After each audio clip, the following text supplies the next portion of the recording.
Hello, everyone. Welcome to The Love of Learning. I'm your host, Dr. Carl S. Moore, and I'm joined today by my wonderful colleague. I'm really excited. I know your name's Cindy. The program that you're teaching, could you introduce yourself to everyone? Absolutely. My name is Cindy Garnsey, and I chair the Office Technology Department over in the Business and Computers Division. We are squirreled away up in the third floor.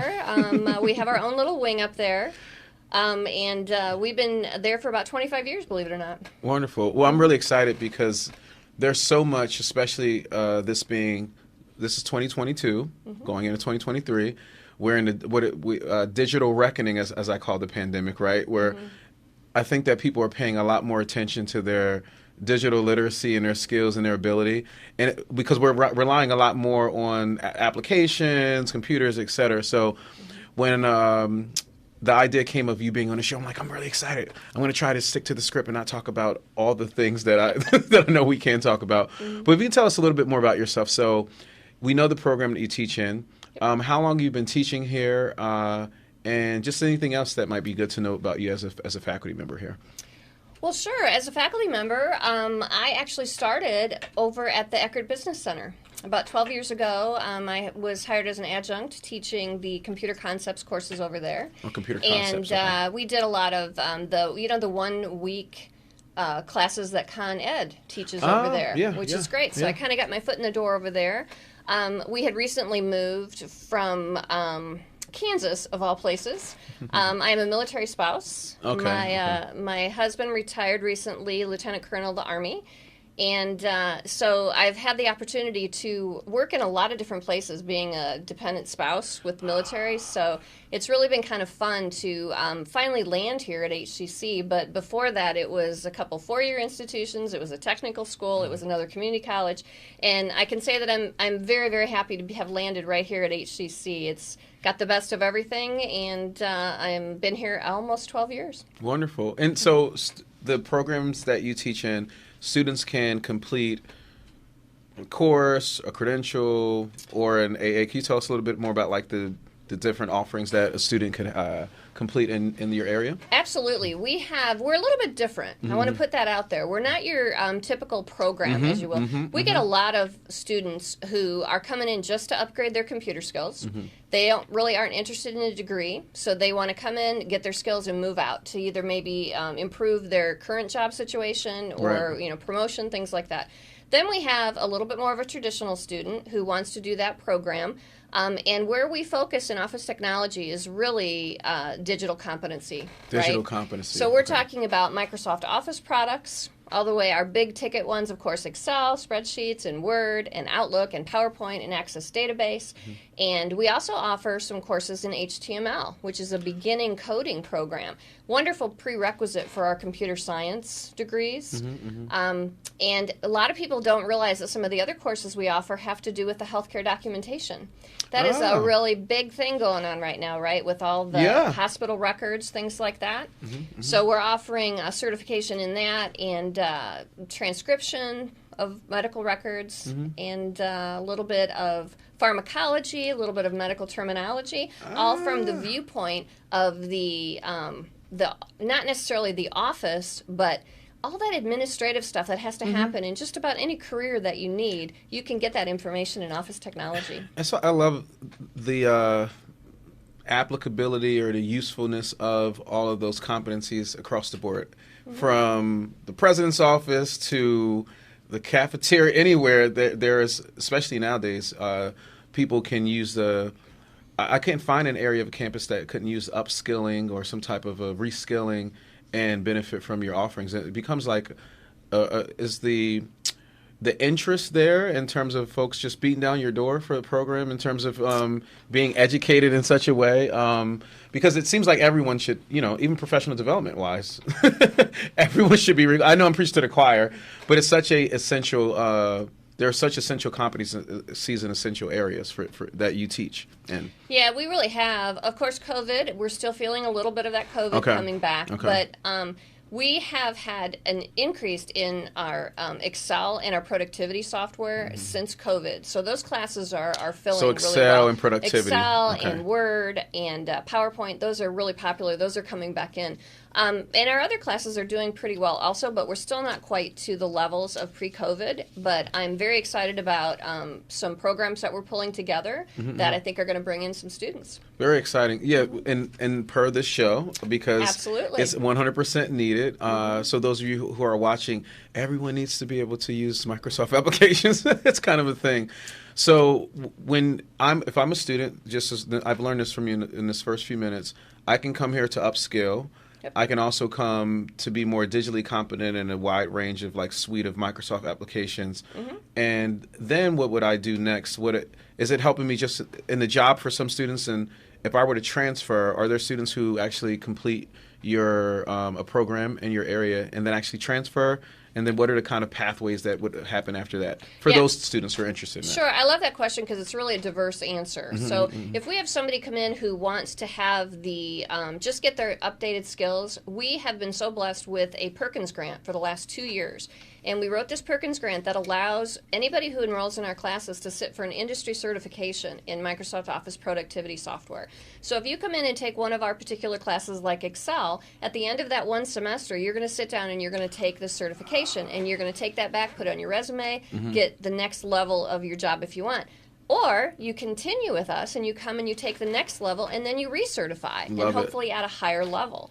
So we've been really, really excited about that Perkins grant. I think that has helped to bring our numbers in a little bit. But again, getting that word out has been tricky because people, I've been told by many people that Office Technology is the best hidden gem of HCC. It is a hidden gem. Yeah. It should be the visible gem now. I'm hoping. I think the I hope pandemic we would can do have made it. Has the pandemic increased the visibility, or was it there during the pandemic? But not necessarily, did it not come to light, but people were just using technology more?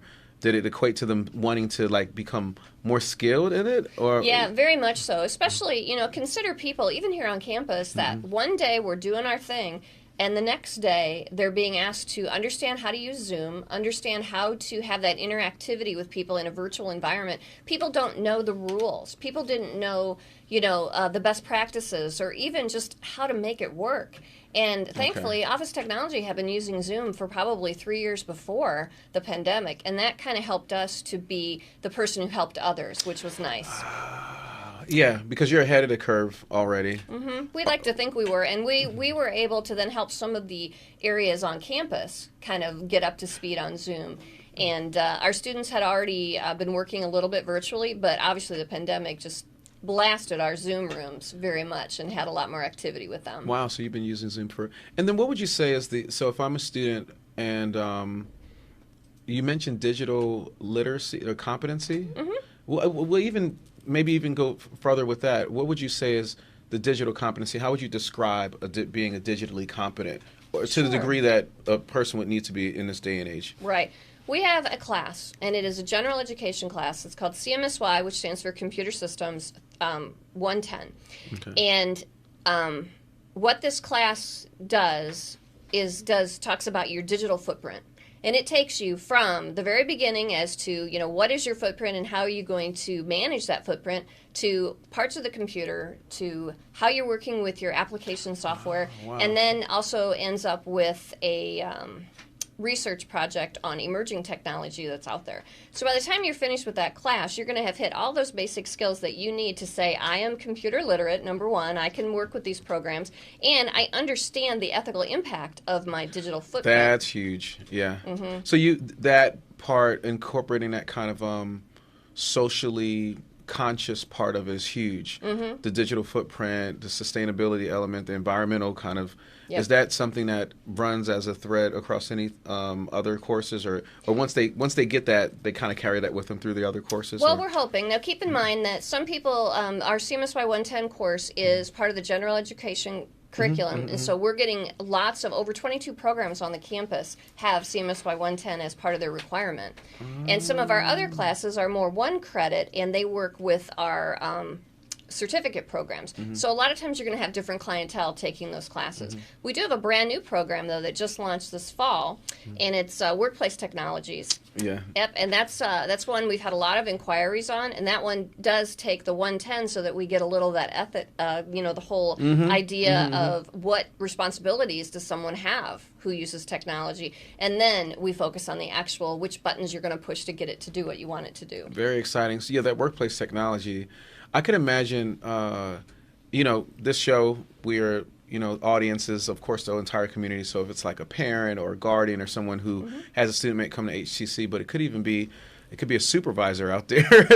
I could imagine a local company or something being able to, it would be beneficial as a call center supervisor or anything from a director or whatever, saying, you know what? We don't have the professional development in-house, but I can send folks that way. Has that been the case in the past? Have there been folks coming, or has it been mostly individuals, not necessarily companies that have been taking courses? We have a relationship with Howard County Workforce Development. And so we, have students come in with that quite often. And we're happy to have those people come in because they are serious students. They're looking to get in and get out and get that, information that they need. We're also working hand in hand with Con Ed, to be honest with you, because some people might start off with a Con Ed course where they offer the smaller, like 1 week kind of a course, and they kind of get really interested in that. So then continuing ed, in the past we've worked with them, and then we'll send people to them, they'll come to us, and we make sure that we can supply with whoever it is, the student or any community member, the level that they need, and we've been able to have that partnership. Awesome. Now, when you mentioned the level that they need, does the course, the offerings adjust, or is it just you have the bandwidth usually in the offerings already to give them the level? Well, right now, what's very cool is and especially I should talk about the Office Technology Classroom itself is different, as I mentioned in the very beginning. We don't have a traditional synchronous class. Okay. It's one-on-one with the faculty, and you can come in and we try to catch you where you're at. So if you already have some skills, and Excel is what we've been talking about, so we'll use that. You're going to go from where they are. We're going to figure out where are you in this skill. We have, maybe 8 chapters in the book, and if you're already falling at chapter 3, you're going to be able to move very fast through that curriculum. Okay. And then you're going to spend a little bit more time on where you might have trouble. And like I said, after every semester, even if you haven't mastered the intermediate or the advanced classes, because we do offer our classes in chunks such as that, you're going to sit for a certification, and you can get up to 5 different levels of certification, even after just taking one class. So it's a great opportunity to sometimes have the realization that you really don't know that program as well as you thought you did. And we get a lot of that, oh my, And then they're able to come back and see where their holes are and learn it and then retake it and get that certification. Oh, that's super exciting. Even for me, I'm like, I want to come in and see where I am. Come on over, yeah. We got room for you. Well, when we talk about like digital literacy, moving towards that, there are folks who walk around with their cell phones, and this is my example a lot. It's like, you may know how to text, whatever, but knowing how, and I'm a technology person. I can do a whole work day from PowerPoints to scanning documents and all types of, and there's a variation. And I do think that, folks out there, we have inflated sense of capability when it comes to technology just because of frequency, but it may not necessarily be because of competency, So we need you a lot more than people think that we do. We do, and I think it's interesting because that CMSY 110 class, the students come in and they're like, I already know all this stuff, right? And even after just a week or two, they're just like, oh my God, I had no idea it could do that, or I had no idea that that's what was happening online, or I had no idea that, this is how the cloud works. So I love that look when I want to say, I told you so. You didn't know it all. You get joy out of that kind of. I kind of do, But every single day, though, I will learn something also from the students because they're using technology a little bit differently maybe than I would in my particular time right now. And so I love it that, they're going to throw some stuff out into the classroom, too, to make it more up to date, and we'll kind of work together on what the new technology is. And so it's a two-way street, definitely, when it comes to technology. Everybody has a little something to add. That's exciting. The idea of literacy, digital literacy, learning how to learn, right? I kind of get that in some of this. It's like you're teaching them about the technology. What extent are you teaching them about the process for which what they can use to learn about the technology? Do they walk away with that kind of ability afterwards? Like they've learned that, but now do they have more confidence? Have they learned how to learn to a certain degree? take an example of maybe one of our workforce development students who come in, maybe they've been out of the work world for, a while, and now they're coming back in, and that confidence level is low, right? They're really not sure what they're doing. Some of them have not had this kind of interaction with the computer or didn't understand some of the things that are happening with it.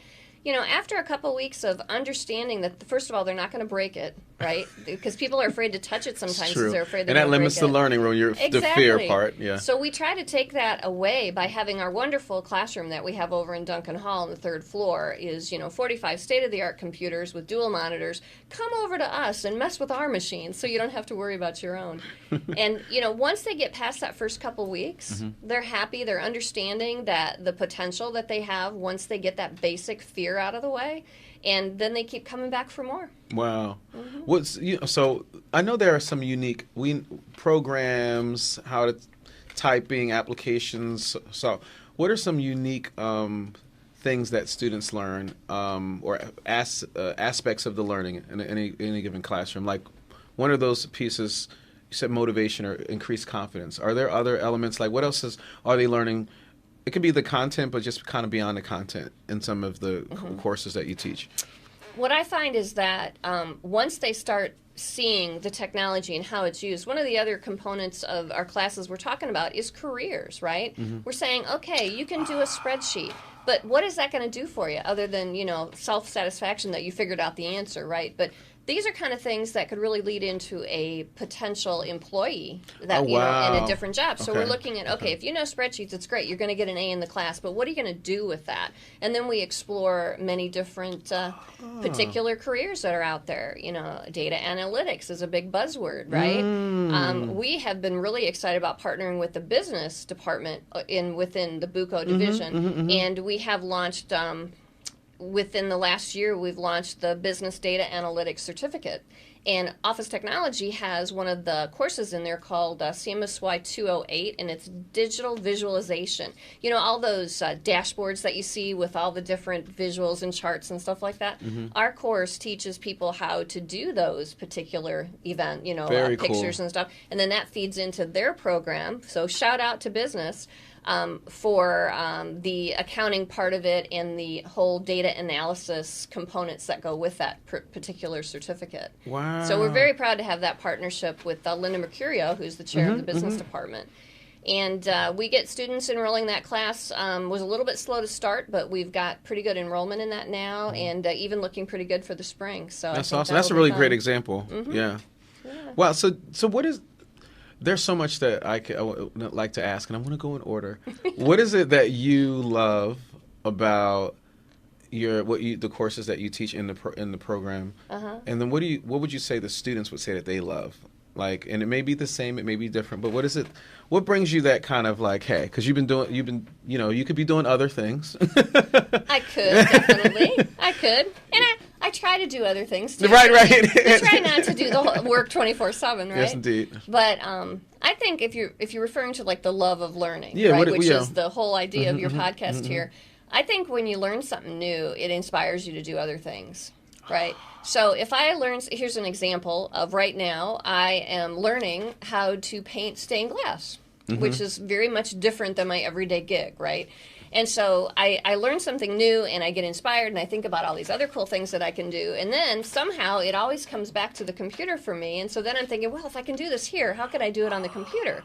And, just kind of getting inspired on different things. We try to do that with the students as well. Let's show you this one little spreadsheet and this one little function on how it'll work. And how can you really apply that to what you might do in your job right now? How could you use this spreadsheet? How could you use this sum function to be able to figure out, what you need at your job? Or more specifically, how could you use this cool chart to persuade your current boss that you need a raise or something that would benefit you? One little skill that we've taught you is going to snowball now into, once you know the power of Microsoft Office or Google Suites, or any of those kind of productivity things can really open up the learning for you. You just get that one little thing that inspires you, and then you kind of take it from there. That's exciting. I know students. So you love that, but that's what students probably love as well. The exponential, infinite possibilities that come from learning. And I hadn't thought about that, but that is how it goes, right? It's a ripple effect. Like you learn this one thing, and then you're opening doors that you never thought before. Wow. Exactly. Here's something else which is kind of interesting.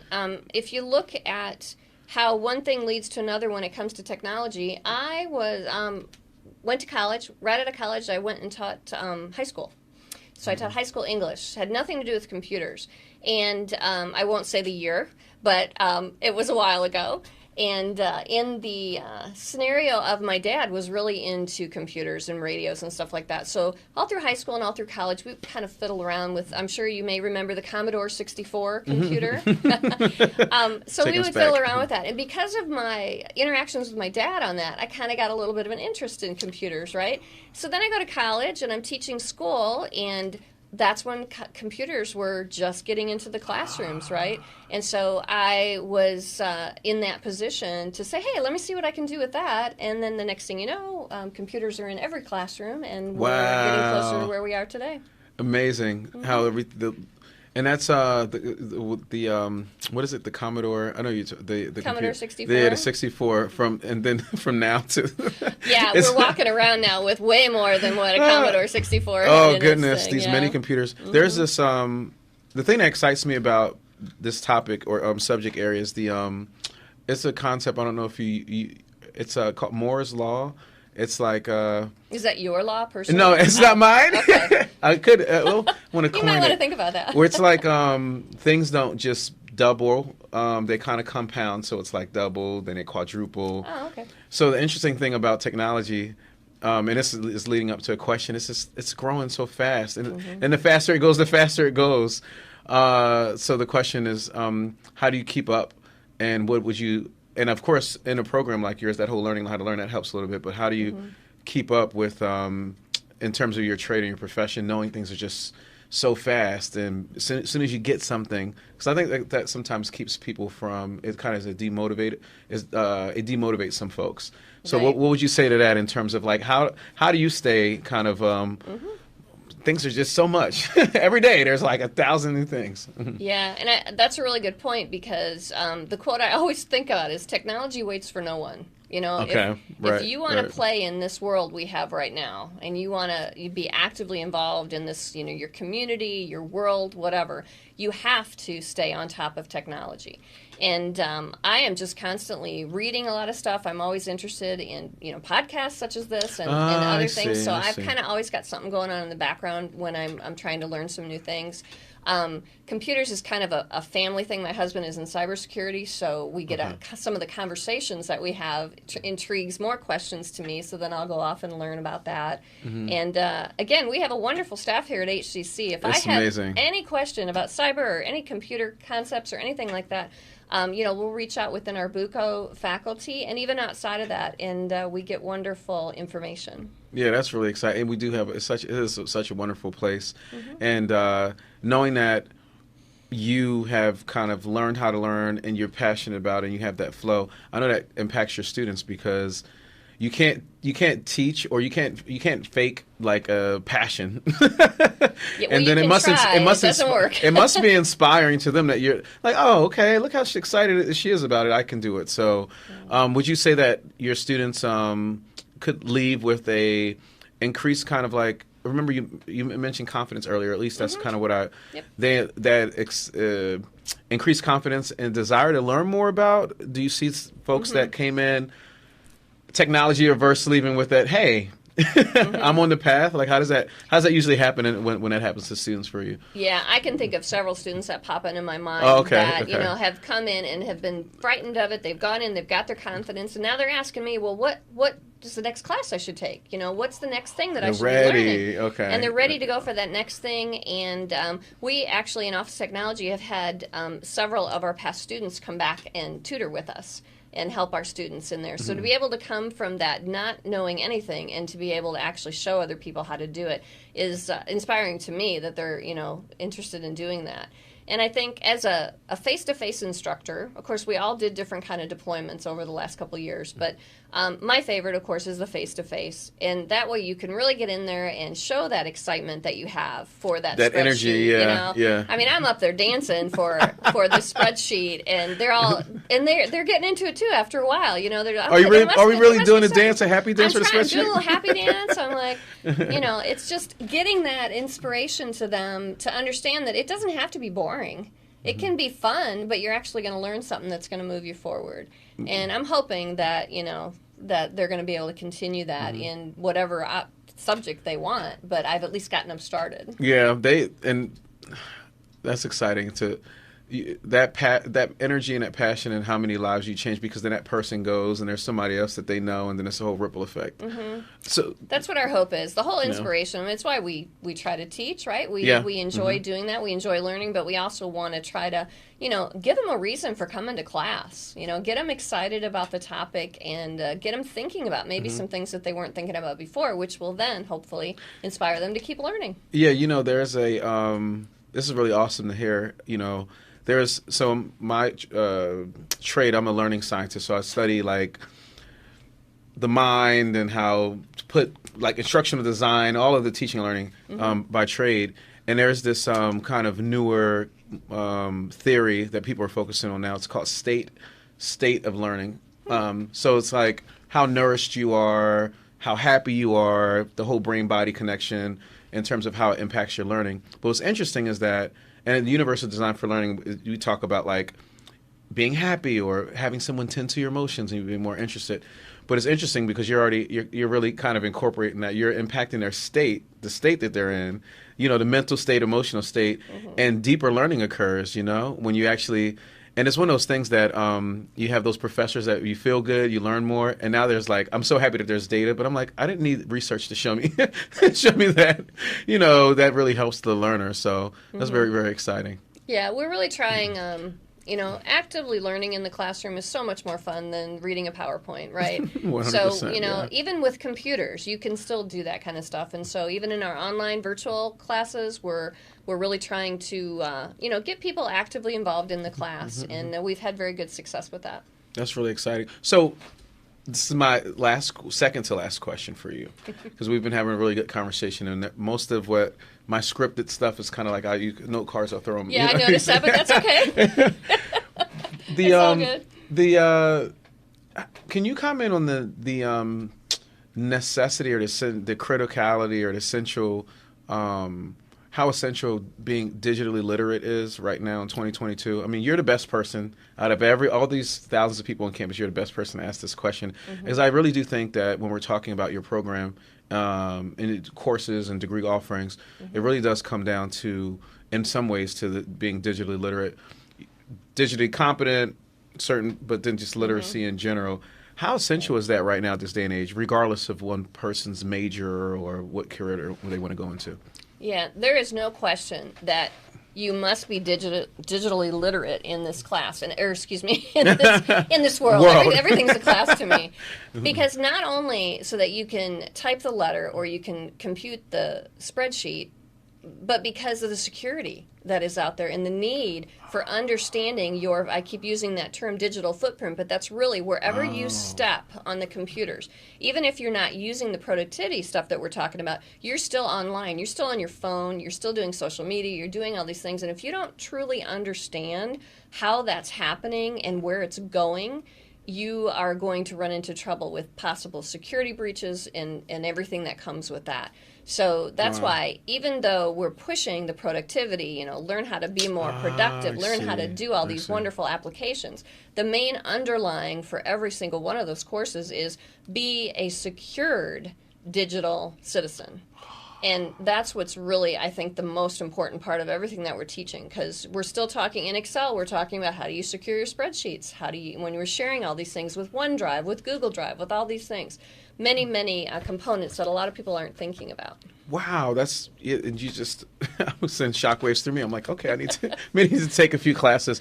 And again, like we talked about earlier, even me as a very seemingly, I thought I was digitally literate, digitally literate. There are the security part That's another area where I don't know, you know, and you don't, Yep. and we can't take our skills for granted because, or like, what is it? Have foolish pride about our skills Exactly. because there's much more to learn. Yeah, and you know? there's just so much out there not to hinder us, but we want to make sure that we're open to learning about how we can protect ourselves online, as well as all the other productivity stuff you can do, because it goes hand in hand today. You can't be on the computer without understanding the security issues that are with that. Yeah, it's unprecedented. You know, it's kind of in social, in your regular non-digital space, you learn the ropes, you know, from school upbringing, but in a digital, it's still new. It's still a newer space, even though we've had it around for a while.